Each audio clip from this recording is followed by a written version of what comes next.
اور آپ کی ایڑی وہیں برقرار، آپ کے تلوے وہیں برقرار نہیں، دونوں برابر گھستے ہیں۔ فرق یہ ہے کہ باٹا کمپنی والوں نے جوتا بنا کے دے دیا، ریپیئرنگ کرنے والا کوئی نہیں دیا۔ جنہوں نے یہ ایڑی اور تلوے بنائے ہیں، ایسی ایڑی ایسی تلوے کوئی نہیں بنا سکتا۔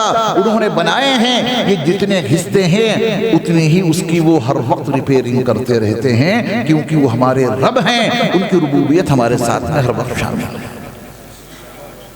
چلیے میں نے آپ کا ٹائم زیادہ ہی لے لیا، اللہ تعالی ہم سب کو سمجھ بوجھ شعور عطا فرمائے۔ وآخر دعوانا ان الحمد للہ رب العالمین۔